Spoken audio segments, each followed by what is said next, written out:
Yo voy a compartir el trabajo que hemos hecho en Cántaro Azul, en especial en un programa que tenemos que se llama Agua Segura en Escuelas.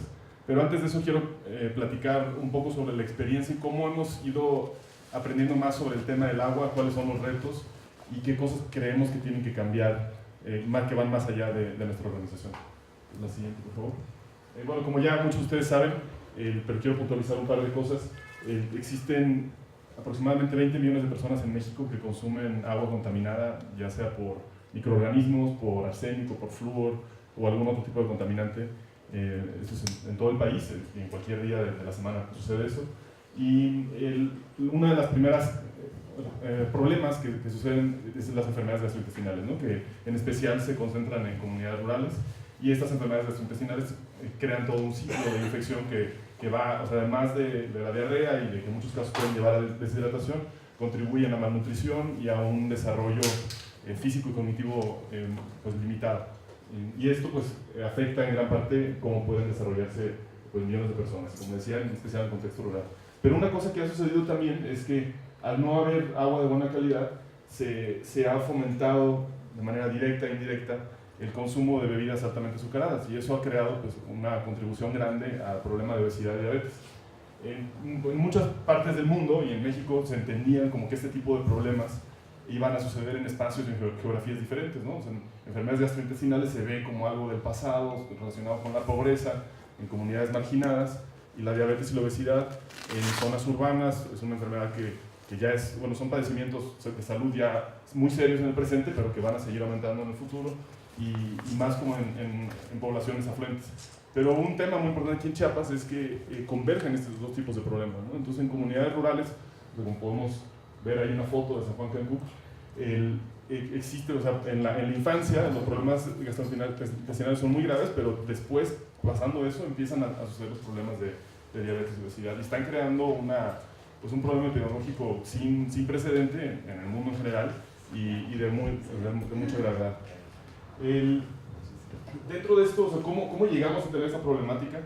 En el contexto rural, las acciones de agua se empezaron a dar en los 90s, cuando fue la epidemia del cólera. Y entonces ahí la reacción fue, bueno, tenemos un acceso muy limitado, menos del 50% de la población rural tenía acceso a agua entubada, y entonces se crearon políticas públicas para llevar agua entubada a este tipo de comunidades. Esas políticas públicas se concentraron en infraestructura. Entonces desde ahí empezaron programas como ProSapis, un programa de Conagua, pero también muchos otros, y la intervención también del Estado, de algunos municipios, y se empezó a construir este tipo de sistemas, ¿no? Hasta ahora, o sea, la Conagua ha construido más de 20,000 sistemas como estos, pero la mayoría, en estudios que hemos hecho nosotros y otras entidades, o sea, la mayoría de ellos pues llegan a brindar agua, si acaso, agua intermitente, agua a veces no a las cantidades necesarias para poder cumplir con el derecho humano. Pero además de eso, es agua de mala calidad. Hicimos un estudio para el Banco Interamericano de Desarrollo en 300 comunidades del país que se seleccionaron de manera aleatoria, y solamente el 10% de ellas estaba clorando el agua, y como el 40% de las muestras que tomamos tenían E. coli, lo cual indicaba que era un riesgo alto de transmisión de enfermedades gastrointestinales a través del agua, ¿no? Además en otras zonas, en especial en el norte, 20% de las muestras tenían arsénico, como 30% tenían flúor. Estos son resultados muy graves, ¿no? del estado en el que estamos. Y en gran parte, como digo, ha sido estas políticas que se han enfocado en la infraestructura y en la obra pública. O sea, algo cuando uno se pone a pensar, si quieres lograr que en una comunidad exista el derecho humano al agua, que la gente pueda consumir agua a largo plazo, vamos a decir 20, 30 años, o sea, no es congruente que las intervenciones de este tipo de programas, o la política pública, invierta sus recursos en un periodo de 3 a 6 meses, que es cuando se instala la infraestructura, y que menos del 2% se invierta para procesos sociales. O sea, como el 98% de lo que se invierte en este tipo de programas es a contratar empresas, a que construyan tubería, construyan tanques de agua, a veces instalen sistemas de tratamiento de agua, pero no hay ningún trabajo real, o sea, menos del 2% no te alcanzan para ir más de 3 veces a la comunidad y ya. No hay ningún trabajo real en la comunidad donde se pueda entender cuáles son la problemática y cuál es la mejor forma de resolverla, qué recursos hay disponibles. O sea, nos encontramos en este tipo de estudios historias tan comunes en todos lados, que decían, bueno, pues aquí teníamos un manantial que siempre ha tenido agua, pero los ingenieros que vinieron de fuera trajeron agua a 2 kilómetros que tiene que ser bombeada, que se descompuso la bomba es carísima, no tenemos recursos para eso porque no hay inversión para el mantenimiento de la operación. Y además pues no sabemos cómo clorar el agua bien, no sabemos cómo monitorearla, no ha habido capacitación. Entonces no se utilizan los recursos locales que hay, no se genera un conocimiento, una capacidad para la gestión del agua adecuada, y eso es lo que nos ha llevado pues, a tener, pues sí haber logrado cierta implementación de infraestructura, pues invierte muchos recursos para esto, y que pues, las comunidades tengan un poco más de agua de la que tenían antes, pero que no se esté logrando para nada el derecho humano al agua. Entonces, nosotros, o sea, con esto creemos que realmente lo que tiene que suceder es hacer una transición de una política pública de obra y de infraestructura a una política pública de establecer servicios. Pero ahí entonces empieza a haber todo un enredo de si es atribución de Conagua, es atribución de los municipios, de que los recursos ya vienen desde Hacienda etiquetados para la infraestructura, y entonces se requiere como una transformación realmente de toda esta política, no nada más de un programa. En la ciudad pues pasó algo parecido, o sea, muchos recordamos todavía haber tomado agua de la llave y que era agua limpia, pero bueno, con el crecimiento muy rápido, las políticas públicas que existían no cambiaron lo suficiente, no fueron lo suficientemente dinámicas, y entonces, por ejemplo, los organismos operadores están limitados hasta donde entra el agua a una casa, ¿no? Pero en un lugar como San Cristóbal de las Casas, donde podría estar haciendo captación de lluvia, o sea, como una alternativa, como para aumentar el caudal que puedes llegar a tener en un sistema, ya la captación de agua de lluvia en un espacio privado ya no es una atribución del organismo operador, y entonces el organismo operador está como muy atado al tipo de respuestas que puede llegar a tener.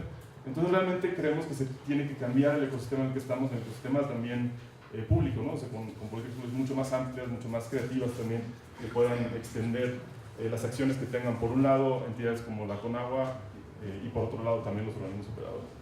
La siguiente, por favor. Pero además de todas estas políticas públicas o cambios en política pública, también hay que entender una parte por qué el agua es tan compleja. O sea, en espacios más pequeños donde asociaciones civiles, como tenemos un compromiso de realmente que se logre que la gente consuma agua limpia, también las soluciones que proponemos y que implementamos y que después evaluamos no siempre funcionan bien, ¿no? Y creo que es importante hacer esta comparación del agua con otro tipo de servicios. Entonces, no sé si alguien tiene... ¿Dónde se prende y se apaga la luz aquí? Hay un switch por ahí. Alguien puede prenderla y apagarla y pueden ver los focos y nada más la apagan, por favor. O sea, pueden ver cómo se prende y se apaga inmediatamente, ven la calidad de la luz, y esa luz nos da un servicio directamente, ¿no? Con el agua es muy difícil, uno puede tener 2 vasos de agua y no saber si uno está contaminado. O sea, es como reconocer que como seres humanos no tenemos, nuestros sentidos no son buenos en detectar y darnos una retroalimentación sobre la calidad del agua.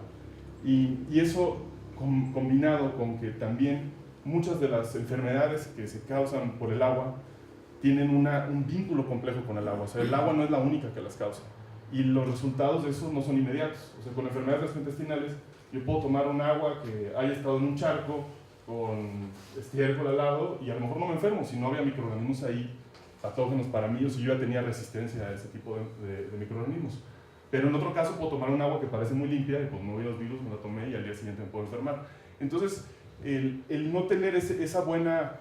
el no tener una buena retroalimentación sobre la calidad del agua, por otro lado, el que los mecanismos de enfermedad no sean directos y tan tangibles como algo como la luz, hace que las estrategias de agua sean mucho más difíciles de poder ser exitosas. O sea, en especial estrategias de agua que dependen de un cambio de hábitos de las personas, que es muchas veces como las soluciones alternativas que proponemos cuando no se puede garantizar el agua entubada para todas las familias todo el tiempo, o sea, que esté funcionando todos los días.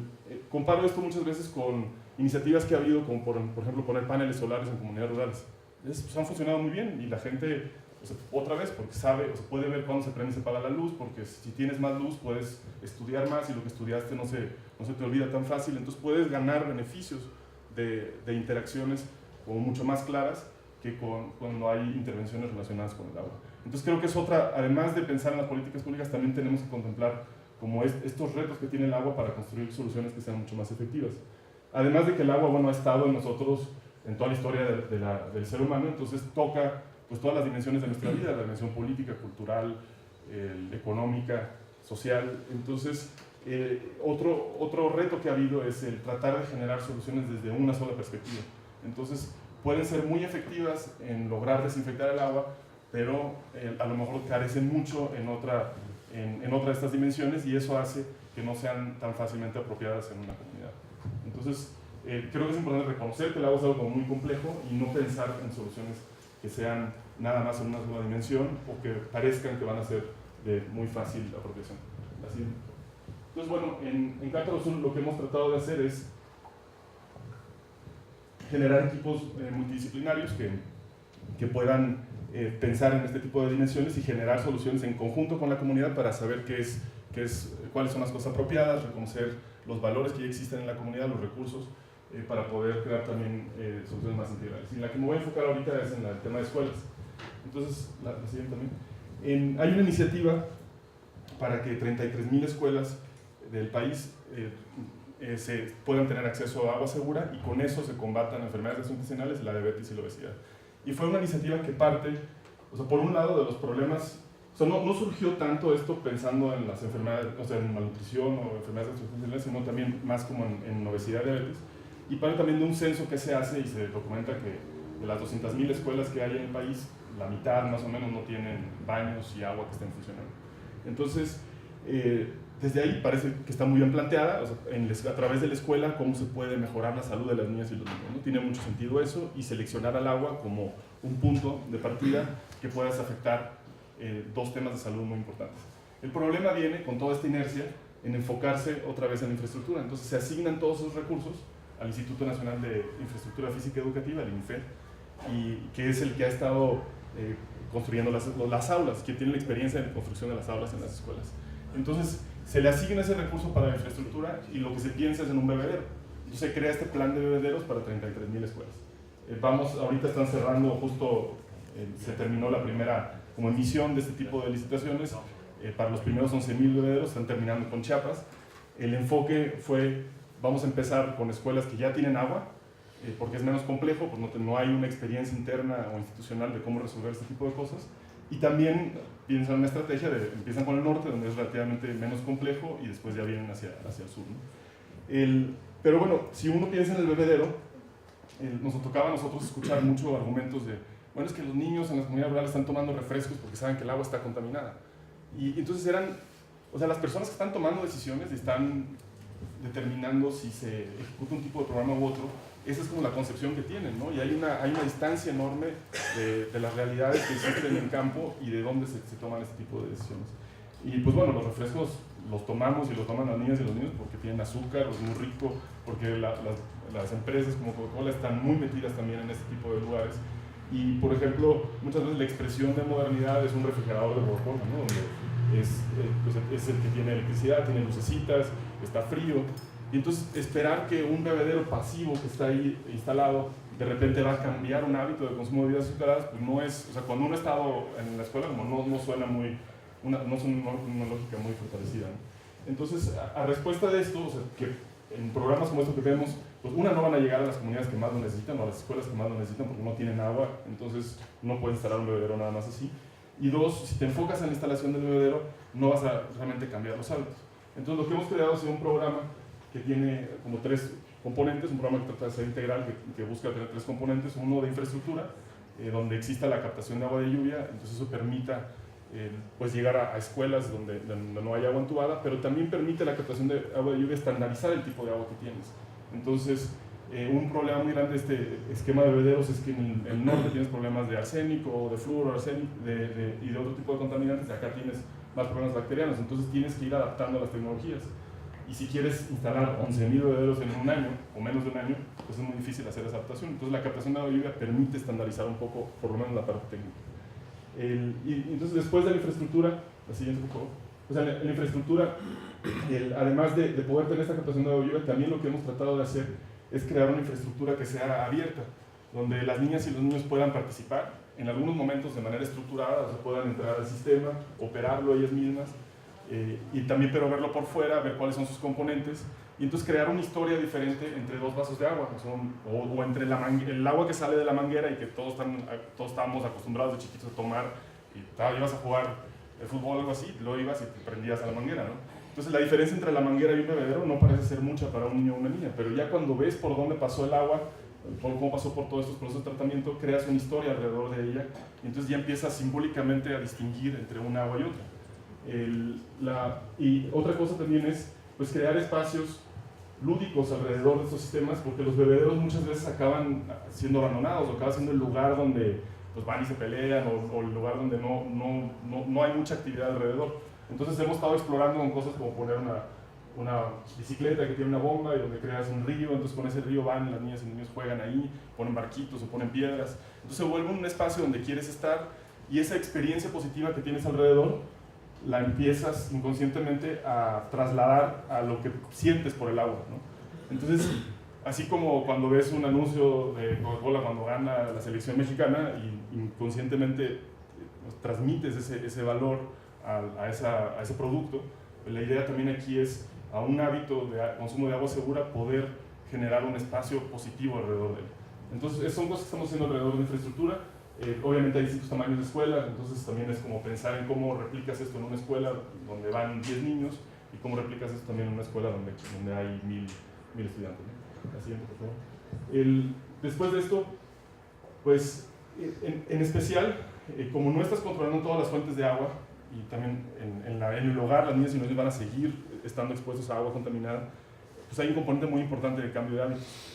Entonces, tenemos una estrategia para trabajar con maestras y maestros para que tengan actividades donde puedan fomentar el cambio de hábitos y que ese cambio de hábitos esperar que pueda llegar al hogar, ¿no? Entonces, en vez de pensar nada más en el bebedero, que es algo que no puedes controlar tanto, este tipo de sistemas también traen agua al salón, donde tienes un garrafón y donde se hacen actividades alrededor y se crean rutinas donde tomas agua de ese garrafón un par de veces al día. Entonces ya al crear la rutina ya tienes algo con lo que estás partiendo.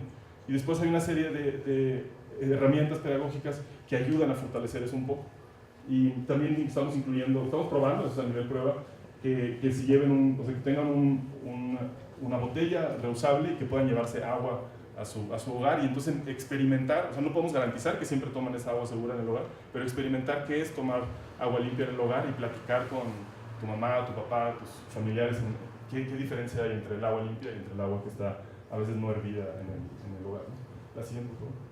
Y bueno, también hay un componente de participación que tiene como dos objetivos. Uno es lograr la apropiación del sistema, o sea, recopilar cuáles son los recursos que ya existen en esa comunidad para poder utilizarlos y darle mucho mayor valor a lo que se está generando. Y por otro lado, para que exista una corresponsabilidad, o sea, una vez que está apropiado y que se implementa de manera adecuada, que pueda existir una corresponsabilidad por parte de la comunidad para que esto continúe, ¿no? O sea, la verdad, lo ideal sería que en las escuelas existiera una persona encargada y con salario para poder dar servicios, ¿no? Servicios más allá del educativo, o sea, servicios de mantener los baños limpios, de tener el agua limpia y muchos otros más. Pero sin eso, y en comunidades donde pues, con trabajo tienes una maestra o un maestro, pues lo otro que te queda es involucrar a las niñas y a los niños y a las madres y padres de familia. Entonces, en esta estrategia de participación también estamos tratando de cambiar a que no se vean a los niños como objetos de derechos, sino que se vean como realmente los protagonistas de poder ejercer esos derechos. Entonces aquí hay una foto donde vienen, en una escuela aquí en San Cristóbal de las Casas, hay una foto donde vienen las niñas y los niños, un representante de cada salón, son los guardianes del agua y son los responsables de saber que siempre hay agua en su salón y tienen herramientas de empoderamiento de que si eso no está sucediendo, hay canales que pueden tomar acciones para fomentarlo y lograr que suceda así, ¿no? Así. Pues bueno, con todo esto, o sea, estamos como muy orgullosos y muy contentos del programa, o sea, de todo lo que hemos aprendido y cómo hemos tratado de meterlo para crear un programa de agua segura en escuelas. También estamos muy contentos de que logramos con la Fundación Gonzalo Rearonte, la Fundación Kelo, poder tener un recurso que nunca habíamos tenido antes y llegar a 100 escuelas, ¿no? Pero 100 escuelas no es nada, ¿no? Hay como 100,000 escuelas que no tienen agua limpia, entonces rápido, o sea, como reposicionamos eso tan contento que estábamos de decir, bueno, ni siquiera es una gotita en una alberca, ¿no? Entonces eso nos ha llevado a replantearnos cómo podemos trabajar para poder tener una incidencia más amplia. La siguiente, por favor. Y aquí tuvimos la oportunidad de participar en un programa que se llama Sociedad de Emprendedores Públicos, que lo que busca es transformar cómo interactuamos entre sociedad civil, iniciativa privada y gobierno. Y en gran parte es a través de una creación de comunidades de emprendimiento. Y con la idea de que normalmente en México se toman decisiones en espacios privados donde una persona que tiene capacidad de influencia puede llegar a acceder a otra y lograr cambiar algo, ¿no? O también hay muchísima relación en el gobierno de clientelismo, o sea, yo llego como empresa y te vendo esto y esos van a ser tus beneficios, ya exista corrupción o no, pero es una relación de proveedor y alguien que está comprando un tipo de producto. Entonces la idea y lo que hemos estado probando es tratar de crear un espacio donde podemos conversar, reconocer los problemas, crear una visión conjunta, y pues todo esto también sonaba muy padre. Entonces invitamos a gente como el subsecretario de Educación Básica, a directores de empresas, varias organizaciones civiles, y pues la verdad que fue muy difícil reunirnos todos como en un primer espacio, y también después de eso, o sea, después de 5 sesiones que llevamos, al final ya ahorita ya nada más estamos en sesiones civiles, ¿no? Entonces entonces ha sido también como todo un reto, pero sí hemos podido crear momentos en donde gente de INIFED está siendo como muy consciente de los retos que hay, de las limitantes que hay en sus programas, y también muy abiertos a tratar de construir ese tipo de soluciones conjuntas. Todavía no tenemos resultados de eso, están interesados en que hagamos un piloto de 100 a 300 escuelas aquí en Chiapas, pero con el objetivo no nada más de llegar a más escuelas, sino de que ellos creen una experiencia de cómo trabajar en estos contextos y que pueda esa experiencia ayudarles a tener reglas de operación mucho más claras que después una empresa pueda llegar a ejecutar, ¿no? Entonces, pues estamos como en la siguiente, por favor. Estamos como en este proceso de por un lado haber creado un programa de trabajo enfocado directamente con la comunidad educativa, tratando de integrar pues todas las cosas que hemos aprendido en el tiempo, pero por otro lado también crear otros mecanismos donde podemos llegar a colaborar con el gobierno. Aquí en el gobierno del estado firmamos en febrero un convenio para replicar un modelo integral de agua segura en 1000 escuelas, y al mes nos cambiaron al secretario de Educación, y empezamos a generar una relación con la nueva secretaria de Educación, de los 3 meses nos la cambiaron. Entonces ha sido, o sea, realmente es un reto muy grande, hay una verticalidad enorme aquí en la toma de decisiones, es como muy triste no encontrarse muy pocas entidades de gobierno que trabajen con una institucionalidad donde pues, personas en todos los niveles de la organización pueden analizar algo y tomar decisiones, y casi siempre, si no es una política que ya viene, pues todo se tiene que llevar al secretario, a la secretaria, y con esta rotación que hay, pues se ha vuelto muy, muy difícil poder construir algo con una visión más amplia, ¿no? Con una visión que pueda llegar a tener más éxito. Entonces, pues estamos en esto, o sea, no tenemos todavía como un resultado que compartirles de algo ya positivo, sino más bien como lo que queríamos hacer era pues mostrar que, o sea, en el tema del agua se necesitan ver las cosas de manera integral, y yo creo que se tiene que tomar en cuenta lo que ya se ha hecho, tiene un enfoque como histórico de lo que se ha hecho, pero también como las cosas no han funcionado, pues tener un espíritu de innovación y de buscar y de creatividad y de trabajar pues fuera de los espacios donde normalmente estamos acostumbrados. O sea, como menciono, si pues Cántaro Azul, a lo mejor si nos va muy bien, pues podríamos llegar a 100, 200, 300 escuelas, pero es realmente a través de colaboraciones con otras empresas, otras asociaciones civiles, y trabajando muy cerca del gobierno que creemos que podemos poder hacer una diferencia en este sector. Entonces, termino aquí la presentación, pero me encantaría escuchar algunas preguntas o poder regresar a algunos de los puntos que les haya parecido interesantes.